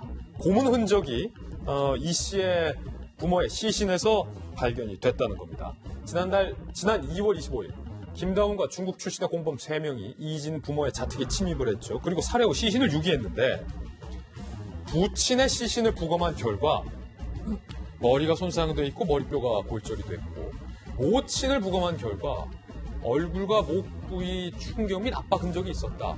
그리고 충격적인 건 이들 부부에게 고문을 가한 흔적이 다수 발견됐는데 그중에 하나가 허벅지 앞쪽 등등 저희가 방송이라 더 자세하게 설명은 드릴 수 없습니다. 너무 잔인하기 때문에 허벅지를 포함한 신체 곳곳에 고문을 가했던 것 같은 흔적들이 발견이 됐다는 거예요. 이수정 교수님. 네. 자, 이 신체 훼손 흔적, 경찰에서는 고문을 가한 흔적이다라고 결론을 지었는데 이게 어떤 의미입니까? 그러니까 아마도 지금 이제 그 이진 씨 부모를 살해한 목적이 아마도 달성이 되지 않았던 걸로 보입니다. 그러다 보니까 무엇인가 좀 더 많은 정보를 캐내기 위한 부가적인 그런 행위들이 있었고요. 그 이제 행위들 중에는 보통 보면 사람을 살해할 때 필요한 어느 정도의 합리적 수준의 폭력이라는 건 틀림없이 존재하는데요. 그런데 그런 수준을 훨씬 벗어난 소위 이제 뭐 무엇인가 정보를 알아내기 위한 부가적인 필요 없는 뭐 치명적이지 않은 그런 이제 폭력의 흔적들이 시신에서 이제 발견이 되다 보니까 아마도 생존 씨의 무엇인가 그냥 뭐 어떤 인명 피해를 내려는 목적 이외의 추가적 잔혹행위가 있었던 것 같고 그것이 결국에는 사건 직후에 도주하지 않은 채 체류하면서 결국에는 이제 둘째 아들을 계속 이제 이문 씨를 접촉하려고 했던 그런 이제 연관성하고 뭔가 이유가 다 있는 거 아니냐 이런 이제 이야기인 거죠. 그렇다면 정리를 해보면 이 김대훈 일행이 네. 부모를 살해하기 전에 잔인한 고문을 가했고 뭔가 그 현장에서 현금을 강탈하는 것 이외의 목적을 갖고 부모를 고문했고 이진의 동생을 만났다. 이런 말씀이세요? 그랬을 개연성이 굉장히 높아 보입니다. 왜냐하면 지금 이미 이제 이 피의자는 이제 이진 씨의 부모님이라는 것을 알고 1년 전부터 사실은 준비를 해온 범행이거든요. 그렇기 때문에 그냥 단순히 뭐 무슨 어떤 원한 관계가 있어가지고 우발적으로 일어난 사건이 아니라 무엇인가 1년 동안 준비한 목적이라는 게 존재했을 텐데 그것이 지금으로선 정확하게 말을 하지 않기 때문에 아마도 금전일 것으로 추정이 되나 정확히 알 수 없지만 그런 이제 내용을 뭐 계속 알고자 정보를 수집하고자 그와 같은 잔혹행위를 했던 것으로 보이는데 문제는 달성하지는 못한 것 같아요. 달성하지는 못했다. 그러다 보니까 결국 살해된 것으로 보이고 그리고는 이제 뭐 재차 이제 그 이문 씨에게 접근을 해서 본인이 뜻한 바를 이루려고 시도를 하다가 결국에는 미수에 그친 사건이 아니냐 이렇게 보고 있는 것이죠. 예, 그러니까 첫째 아들 이진, 둘째 아들 그 부가티를 처분한 네. 두 아들에 관한 뭔가 정보를 캐내려 했던 것 같아요. 그런데 이 김다움과 함께 범행 현장에 있었던 현장에서 도주한 이 중국 동포들이 국내에 머무는 지인에게 메시지를 보낸 사실이 확인이 됐습니다. 중국 동포 일당 중 한 명이 국내에 머무는 지인에게 웨이신이라고 하죠. 중국판 카톡 메시지를 보냅니다. 우리는 사람을 죽이지 않았다. 돈 한 푼도 가져가지 않았다. 억울하다. 지금 이게 도주 중에 이런 문자를 보낸 건데 경호 일을 하는 줄 알고 갔다가 일이 벌어진 것이다. 생각지도 못한 사건이 발생해서 황급히 중국으로 돌아왔다. 라는 문자 메시지를 보냈던 거예요. 우리는 사람을 죽이지 않았다. 돈 한 푼도 가져가지 않았다. 억울하다.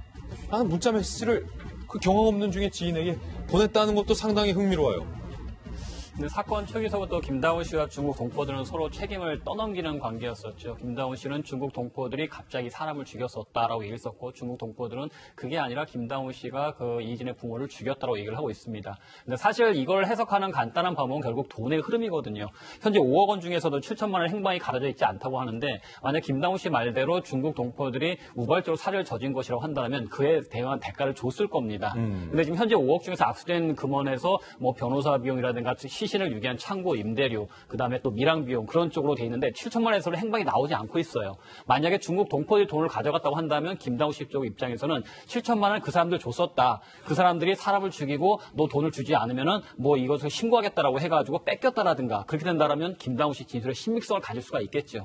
근데 7천만 원에 대해서 중국 동포들에게 특별히 돈이 간 행적에 대해서 김다운 씨가 얘기를 하지 못하고 있다는 상황이라고 한다라면 결국 중국 동포들 말대로 죽이지 않았고 김다운 씨가 한 것이 아닌가라고 볼 수도 있겠죠. 예. 돈은 거짓말하지 않거든요. 그렇죠. 그런데 현재 5억 중에서 7천만 원에서는 김다운 씨가 여전히 소명을 하지 못하고 있고 중국 동포들에게도 다 처음에 약속된 돈 외에 추가로 더 많은 돈이 가지는 않았던 걸로 보입니다. 현재까지는. 그렇다고 본다면 중국 동포들 말대로 김다운 씨가 경호원으로 데려가서 자신이 우발적으로 살인한 것이 아닌가라는 주장이 좀 설득력을 얻을 수도 있죠. 이 중국 동포의 어떤 신원을 확보하기 위해서 경찰이 중국 수사 당국과 지금 주도 면밀하게 수사를 벌이고 있습니다. 어찌됐든 이 동포들을 빨리 확보를 해야 그날의 진실에 대해서 좀 알 수 있을 것 같은데 이 중국으로 도주한 동포들이 한국에 머무면서 급하게 방을 구했는데 그 집주인에게 오히려 돈을 더 돌려줬다라는 얘기도 나오고 있습니다. 지난 2월 25일 중국 동포 A씨 등 3명이 범행 직후에 인천공항으로 이동하던 중에 인천의 한 그 원룸에 이들이 이제 급하게 원룸을 잡아서 머문 지도 얼마 안 됐다고요. 관리인에게 전화를 했습니다. 아니 급하게 우리가 좀 방을 좀 빼야 됐으니 미리 준 방값을 돌려달라라고 처음에는 방값을 돌려달라고 요구를 했어요. 계약 당시는 미리 수십만 원의 방값을 지불한 상태라고 합니다.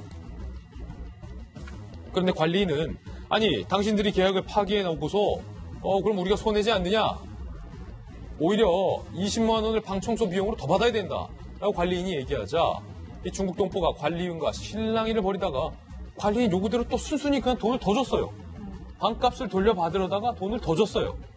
참 황당한데 이수정 교수님, 네. 일단 두 가지로 좀 나눠서 여쭤볼 건데 이 중국 동포들이 지금 도망가던 그 와중에 방값을 요구했던 거는 이거 어떻게 해석을 해야 됩니까? 뭐 결국에는 이제 계약을 파기할 수밖에 없으니까 뭐 계약은 일정한 기간 동안 방값을 냈겠죠. 사용한다고 하고. 그런데 빨리 나가야 되니까 그 나머지 비사용한 그 금액을 돌려달라 이렇게 요구했던 걸로 그 보입니다. 수십만 원도 좀 아까웠던 모양이에요. 그렇죠. 그것보다. 돈이 넉넉하지 않았다는 얘기를 시사하는 거예요. 만약에 7천만 원을 받았으면 굳이 그렇게까지 하면서 몇십만 원이라도 더 챙겨가려고 노력을 안 했을 수도 있어요. 관리인에게 전화도 안 하겠죠. 그렇죠. 그런데 문제는 돈이 그렇게 여유가 없다 보니까 돈을 돌려달라 했는데 문제는 이 방주인이 계약 해지를 너희가 하는데 내가 왜 그 잔금을 줘야 되느냐 나머지 돈을 오히려 방을 청소를 해야 되니까 다른 사람한테 세를 놔야 되니까 방을 청소를 해야 되는 비용을 너희가 추가적으로 내지 않으면 내가 무엇인가를 하겠다.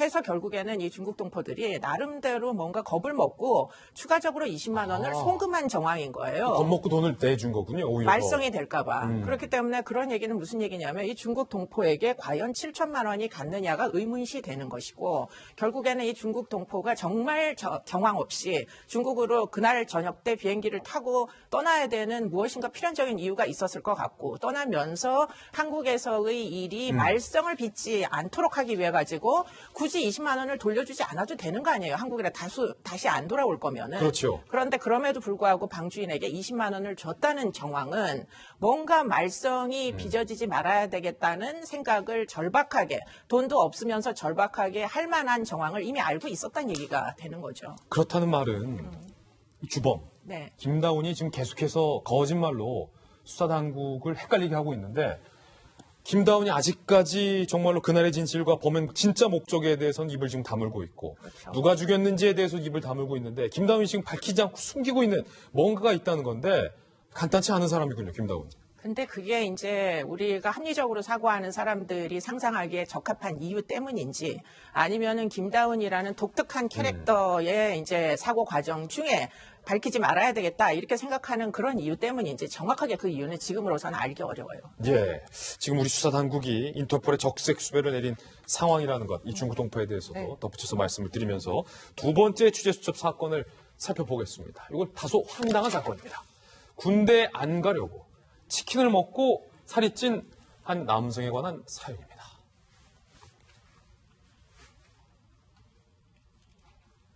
한 광고에서 치킨은 아무리 먹어도 살이 안 쪄요. 먹는 네가 찌지. 치킨은 살이 안 찐다. 라는 광고가 있기도 했는데 쪘네요. 이분은 쪘어요. 2016년 8월 병역 판정 당시에 A씨 22살 신장은 169.6cm가 나왔고 체중이 106kg이 나왔다는 겁니다. 체질량 지수라고 하죠. 우리 BMI가 36.8이 나와서 신체 등급이 4급 판정을 받았다고 해요. 4급이면 현역 면제죠. 공익이죠. 공익 판정을 받았어요. 그런데 여기서 검찰이 적발을 한 거예요. A씨를 병역법 위반으로 기소를 했습니다. 왜? 첫 번째 근거. 검찰은 이 A씨가 고의로 살쪘다라고 의심을 한 겁니다. 증거는 이렇습니다. 술과 치킨을 많이 먹는 방식으로 체중을 늘리고 신체 검사 때 허리를 굽혀서 키를 낮춰서 현역 입대를 피했다. 아까 169.6이 나왔는데 학교 다닐 때는 170이 넘게 나왔다고 그래요. 키를 고의로 낮췄다. 술, 치킨을 많이 먹었다. 근데 이 A씨의 해명은 팽팽합니다. 무슨 소리냐? 입대를 피하러 살찐 게 아니라 원래 뚱뚱했다. 굉장히 당당하게 원래 뚱뚱했다라고 주장합니다. 두 번째 쟁점. 검찰은 이 A씨가 공익 판정을 받는데 성공하고 나서 이 A씨가 다이어트를 시도했다라고 주장합니다. 병역 면제를 위한 체중 증가의 증거가 아니냐라고 검찰이 날카롭게 제시를 했는데 A씨는 또 당당하게 팽팽하게 맞습니다. 무슨 소리냐? 다이어트 시작한 후 오히려 더 쪘다. 106에서 110이 됐다. 인천지법은 이 사건을 자세히 보다가 야 이거 A씨 말이 다 맞거든요. 야 검찰 니들 열심히 냈는데 보니까 A씨는 원래 비만해. 고3 때 원래 102kg였어. 102에서 106 된 게 그게 부자연스러운 게 아니야. 그 다이어트 했는데 더 쪘어. 고의로 살찌웠다고 보기 어렵다라고 충격적으로 무죄를 선고합니다. 검찰이 이 A씨에게 완벽하게 지금 패배를 한 상황인데 이수정 교수님께서 보시기에 뭐 잔인한 범죄를 연구하시는 범죄 심리학자에게 이런 질문을 하는 것이 좀 죄송합니다만 이 A씨가 검찰은 지금 아직도 억울하다는 거예요. 저분은 병역 면탈이 많다. 근데 법원은 아니다. 어떻게 보세요? 제가 느낄 때는 결국은 디지털 포렌직의 악재다. 저는 이렇게 악재. 보입니다. 악재입니까? 결국에는 이게 증거가 다 어디서 나왔느냐면 친구들끼리 서로 카톡을 한 내용, 그러니까 뭐 이렇게 채팅한 내용, 여기서 이제 뭐 체중에 대한 논쟁이 붙어가지고 그런 것들을 증거라고 이제 검찰에서 제출을 한 건데 문제는 남자들끼리 입대를 놔두고 하는 대화의 내용이 얼만큼 진실에 가까우냐 이 부분을 법원에서는 믿기가 좀 어렵다. 애들이 뭐 이렇게 과하게 과장해서 이야기하는 게 뭐 일반적이지 않느냐 이렇게 본 거죠. 예. 정말로 우리가 사파를 의뢰했는데 정말로 치킨과 술을 먹는 사파가 나왔어요. 이들이 나눴던 문자 메시지 검찰 측의 어떤 기소 근거인데 함께 보시죠. 이 A씨가 이 주변인들에게 선배와 후배에게 이런 문자를 보냈다고요. 4급 판정되기 전이에요. 카톡 형식으로 이렇게 보냈어요. 성악가라고 해요, 이 친구가. 2016년 5월 8일. 망함, 100kg 됨. 억지로 먹으려니까 더 빠졌다. 2kg 빠져서 아침에 김치볶음밥이랑 라면 먹었다. 아침부터 사실 김치볶음밥에 라면 먹기는 쉽지가 않거든요.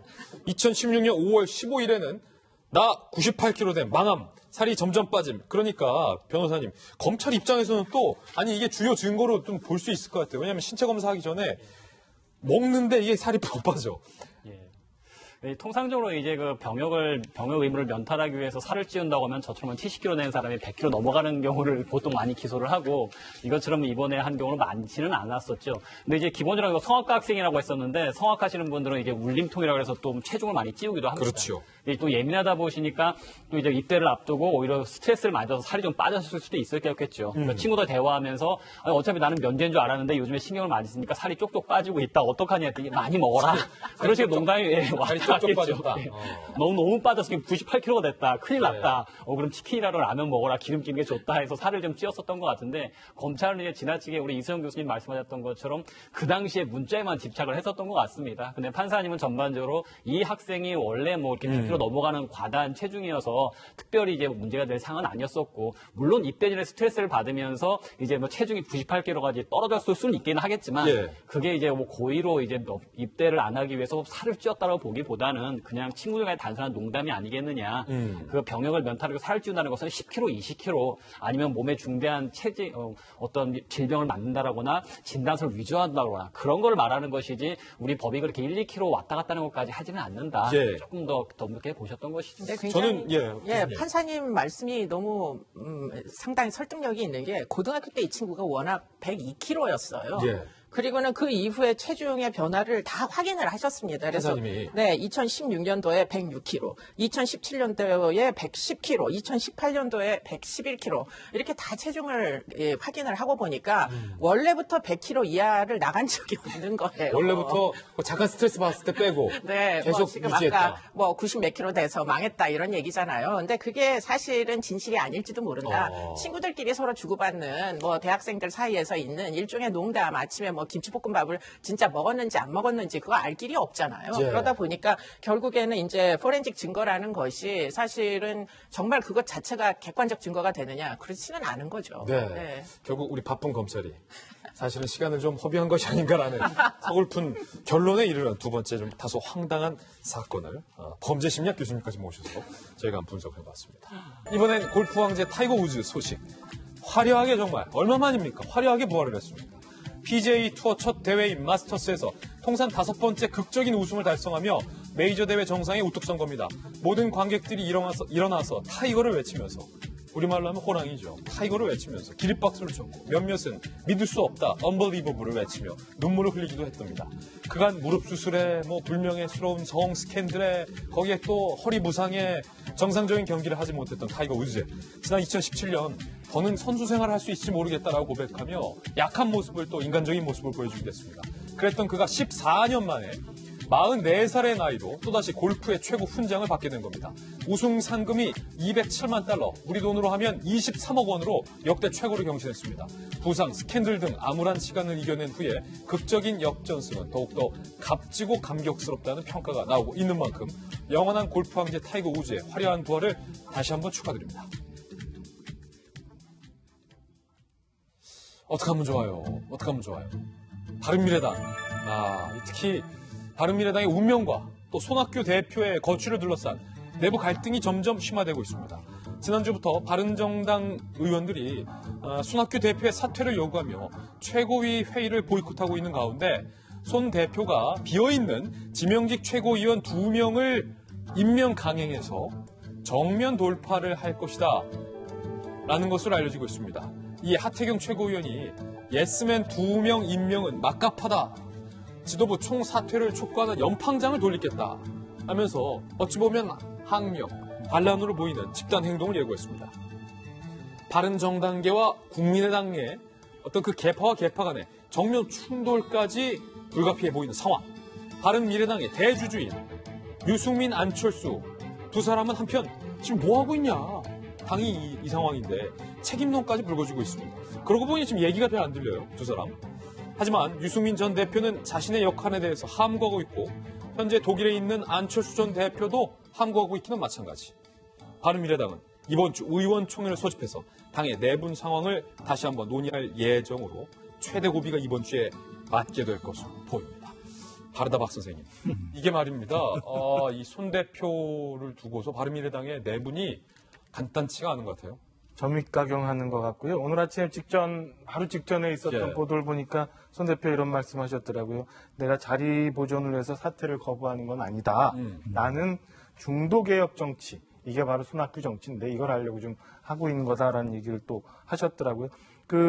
저는 개인적인 그 손학규 대표의 말씀에 대해서 믿고 싶어요. 그러니까 그동안 쭉 보여주셨던 지금까지 정치 경륜, 그다음에 행보상 이런 제3지대를 통한 어떤 중도 개혁 정치를 해보시고 싶어 하신다는 사실은 믿고 싶은데 상황이 좀 녹록치 않은 것 녹록치 같아요. 않다. 이 예. 상황이 좀 넘어가고 있어서 손 대표께서도 좀 더 전향적인 생각을 좀 해주셨으면 하는 생각이 좀 하나 들고요. 오늘 아침에 공개적으로 또 말씀을 하셨던데 정병국 전 대표, 이게 이제 바른 정당을 창당했던 최초 대표죠.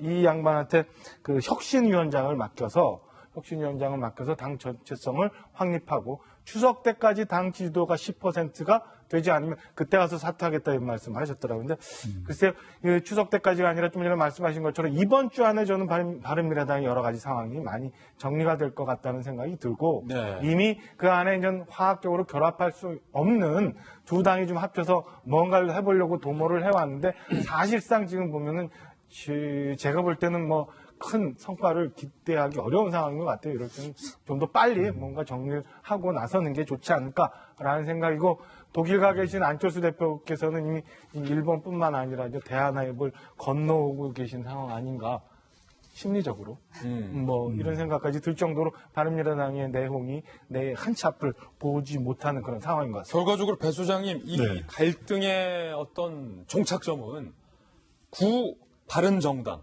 구 국민의당 이 두 정당이 어떻게 물리적으로 합쳐지면서 한 지붕 두 가족 같은 이상한 동거를 하고 있는데 이게 결국 융화되지 못했는데 그 두 정당의 꼭지점을 추적해보면 결국은 안철수 전 대표와 유승민 전 대표 아니 이 두 분은 지금 손 대표가 사실은 어떻게 보면 발바닥에 불이 날 정도로 지금 뛰고 있는데 이 두 분은 당이 위기에 있는데 왜 이렇게 침묵하고 있는 거 아닙니까? 사면초가죠. 사면초가. 결국 문제는 지지율인데 예. 지지율이 계속 한 자릿수인데 지난 재보궐선거가 이제 불씨가 된 거죠. 그러니까 이 후보가 바른미래당 후보가 별로 득표력도 없고 이렇게 나가다가는 이 정당의 지지율로 나가는 게 맞느냐 아니면 내가 그냥 무소속으로 출마하는 것이 더 경쟁력이 있느냐. 이 바른미래당 후보로서는 자칫 내년 총선이 거친 미래가 되거든요. 이대로 나가다가는. 근데 왜 그럼 이런 상태가 벌어지냐면 첫 번째로는 당의 정체성 문제예요. 두 정당이 합해졌으면 중도 보수든 중도든 이 정체성이 이게 명확해야 되는데 그렇지 못하다고 하는 것 첫 번째 정체성. 두 번째는 되게 중요 인물의 침묵입니다. 분명히 침묵. 유승민 전 대표, 그다음에 안철수 전 대표. 우리는 흔히들 침묵이 검이다라고 이야기를 하지만 정치에서는 침묵이 치킨이죠. 침묵입니다. 침묵이 치킨이니까 먹으면 살만 쪄요. 살만 찐다. 살만 찝니다. 그러니까 뭔가 유의미한 이야기를 내서 당의 경쟁력을 키워가야 되는데 마지막은 중도 정당으로서의 간판 정책이 없는 겁니다. 예. 연동형 비례대표제는 중도 정당의 간판 정책이 아니에요. 그러면 정말 다른 거대 정당들이 도저히 따라잡을 수 없는 차별화가 되는 정책을 냈어야 되는데 그러지 못했다는 거죠. 예. 네. 세 가지 요인을 분석해 주셨는데 그중에서 두 번째가 좀 뼈 아프네요. 네. 침묵. 치킨을 먹어도 뼈가 나오죠. 뼈가 나온다. 네. 뼈도 없다 이번에. 네. 침묵. 네 번째 앞을 주인공입니다. 지난 1일 전국 450여 곳에 남조선 학생들에게 보내는 서신이라는 제목의 일명 김정은 패러디 대자보를 붙인 대학생 모임 전대협 관계자의 A씨의 집에 경찰이 무담으로 침입했다라는 논란이 불거졌습니다. A씨는 경찰에게 주거지에 문을 따고 들어와도 되느냐라며 항의했고 경찰은 노크를 했고 신분증을 보여주지 않았느냐라면서 A씨의 개인정보를 집중적으로 물었다는 의혹입니다. A씨는 대자보는 현행법상 문제가 없는 걸로 알고 있는데 경찰이 무단으로 개인정보를 수집해서 가택 침입까지 하다니 상상도 못할 일이라는 입장. 또 다른 전대협 소속의 대학생은 결국 북부경찰서 소속 경찰이 전화를 걸어 이런 대자보를 붙이는 행동이 국가보안법 위반이 될 수 있다고 하자 이에 김정은을 희화화하는 게 왜 국보법 위반이냐고 물었더니 대답을 안 해줬다라고 주장을 하고 있습니다. 전대협과 야권에서는 여권 비판 대자보를 붙였다는 이유로 경찰이 민간인 사찰을 하고 강압 수사를 한다라고 비판을 하고 있습니다. 일단은 변호사님, 이 대학생 단체가 사실은 김정은을 희화화해서 현 정부를 비판하는 포스터를 붙인 건데 지금 보니까 경찰이 개인정보를 묻거나 아니면 국가보안법 위반으로 처벌할 수 있다는 얘기를 했다는 주장인데 처벌됩니까? 안 됩니까? 일단 국가보안법 위반은 전혀 말도 되지는 않을 것 같고요. 그것이 뭐 이적단체로서 김정은에 대해서 칭송하거나 미화한 것이 아니라 김정은의 입을 빌어서 현 정부를 비판한 것이 되면 국가보안법은 좀 말이 좀 안 될 것 같죠. 다만 이제 표현의 자유의 한계로서 이거 일반 국민이 대통령을 어디까지 비판하는 것이 용인되느냐 그 차이가 되지 않을까 싶습니다. 근데 이러한 사안 관련해서 그 경찰관이 직접 집에 찾아가서 뭐 노크를 했는데 못 들었다 하더라. 문이 열려서 그냥 우연히 들어갔다. 지나치게 좀 과잉된 면이 없지 않은가 싶어요. CCTV를 통해서 그 집에 들어가는 걸 확인했다고 한다면 충분히 적법한 절차를 통해서 그 집안의 거주자라든가 연락처를 확인할 수 있을 것이고 전화를 해서 출석 통보를 하면 될 사안이거든요. 이것이 얼마나 중대한 범죄라 뭐 현행범 체포, 긴급 체포할 그런 만한 위중한 사안은 아니잖아요. 그러니까 충분히 그냥 정상적으로 우편을 보내든가 전화해서 이런 대접을 붙인 것 같은데 표현의 자유 한계로서 명예훼손이 좀 약간 우려가 된다. 좀 출석해서 조사를 받으셔야 될 것 같다. 그 정도 하면 되는 거지 집에 찾아가고 문이 열려있네. 혹시 뭐 없나? 집에 들어가고. 오바금지죠. 오바금지다. 박용진 의원의 오바금지 유행어가 지금 들불처럼 퍼지고 있는데 아니 기분 좋네요. 경찰이 이렇게 나오면 당연히 드는 생각은 백두를 칭송하는 분들이라든지 아니면 뭐 합법과 불법 선에서 여러 가지 김정은을 칭송하는 단체에 대해서는 뭐 그냥 가만히 경찰이 있었는데 대학생들이 그 대자보 몇 개 붙인 것 같고 국가보안법을 운운하면서 수사를 한다는 경찰에 대해서는 묻지 않을 수 없네요. 글쎄요, 제가 경찰이 왜 저렇게 하는지 잘 이해가 안 됩니다. 왜냐하면 저만 하더라도 저런 식의 대자보를 붙이고 그거 관련해서 관심이 1도 없어요. 근데 지금 저렇게 경찰이 어설프게 접근하고 어설프게 법률 검토를 제대로 하지 않은 게 드러나면서 저분들에 대한 조사 비슷한 걸, 수사 비슷한 걸 하려고 그러면서 지금 우리 돌직구시에서 오히려 우리 경찰을 비웃게 되고 저기 또 정부 여당 비판했다고 저러나 보다 이렇게 국민들께서 생각하시도록 불필요한 오해까지. 네, 그렇게 하게 되잖아요. 그러니까 저는 그 표현의 자유를 위반했다고도 생각하지도 않고요. 그러니까 그 관련해서 뭐 어느 정도 국민이 대통령과 또 정부 집권당에 대해서 비판할 수 있다고 저는 보거든요. 생각해 보십시오. 예전에 웬 그 예술가가요. 그래피티라고 해서 이렇게 쥐가 뭐 이렇게 들고 있는 거를 맞아요. 그렸다고 그래가지고요. 그 사람을 찾아서 처벌하겠다고 난리를 칠 때 가장 많이 비판했던 사람이 저입니다. 뭐 그런 것까지 처벌을 하려고 합니까? 그리고 적절치 않아요. 그러니까 대한민국 경찰 할 일 많으신데 불필요한 일들 하셔서 괜히 국민 불편하게 하지 마시고 저 같은 정부 여당 의원들도 불편하게 하지 않으셨으면 좋겠습니다. 난입할 수 있어요. 대학생들이 조심해서 말하세요. 쭉 광고 후에 오늘의 힐링 뉴스로 돌아오겠습니다. 잠시 후 저와 함께 힐링하시죠. 한국 땅에서 그것도 전라북도 임실에서 치즈가 이렇게 전 세계적으로 유명해질 줄 아무도 생각 못했을 겁니다. 그런데 그것을 가능케 한 분은 바로 이분이었습니다. 임실 치즈를 만든 치즈의 아버지 지정환 신부, 1931년 벨기에에서 태어나서 58년 사제 신부님 서품을 받고 59년에 한국에 왔고 전라북도 임실 성당에 부임한 게 64년. 당시 농사도 짓기 힘든 가난한 산골이라서 굶주림이 심했는데 우리 이 지정환 신부님이 고민하다가 농민들이 사냥을 키우고 있었는데 사냥류가 생겨도 할 수 없어서 버리기 일쑤였다고요. 그래서 이 사냥류를 갖고 치즈를 만들자라고 결심을 하고 이탈리아와 프랑스를 다니면서 정말로 국어를 하면서 치즈 만드는 방법을 연구해온 지정환 신부. 결국 이탈리아 한 기술자에서 기술을 전수받고 다시 임실로 돌아와서 이 가난한 우리 대한민국 임실 주민들을 위해서 치즈를 만드는 방법을 전수를 했습니다. 성공 가도를 달리다가 불치병이 찾아와서 휠체어를 타게 돼도 84년에 휠체어를 타고 다시 임실로 이 지정환 신부님이 돌아왔는데 향년 88세의 나이로 별세했다는 소식이 오늘 들어와 있습니다. 임실을 사랑했고 한국을 사랑했던 이 지정환 신부님. 박정희 정권 시절 그 인혁당 사건을 규탄하는 시위에도 참석했고요. 광주 민주화 운동이 벌어진 뒤에는 우유 트럭을 몰고 광주로 가게 됐습니다. 한국을 사랑하고 누구보다 한국인이었던 지정환 신부의 별세 소식에 많은 사람들이 안타까워하고 있습니다. 우리 지정환 신부님 천국에 가셔서도 그렇게 사랑했던 우리 대한민국의 좋은 소식을 위해서 많이 기도해 주시길 바라겠습니다. 오늘 저희가 준비한 소식 모두 다 전해드렸습니다. 저희는 내일 아침 9시 15분에 더욱더 풍성한 소식 들고 인사드리겠습니다. 오늘 하루는 분명 어제보다 나을 겁니다. 좋은 하루 되십시오. 고맙습니다.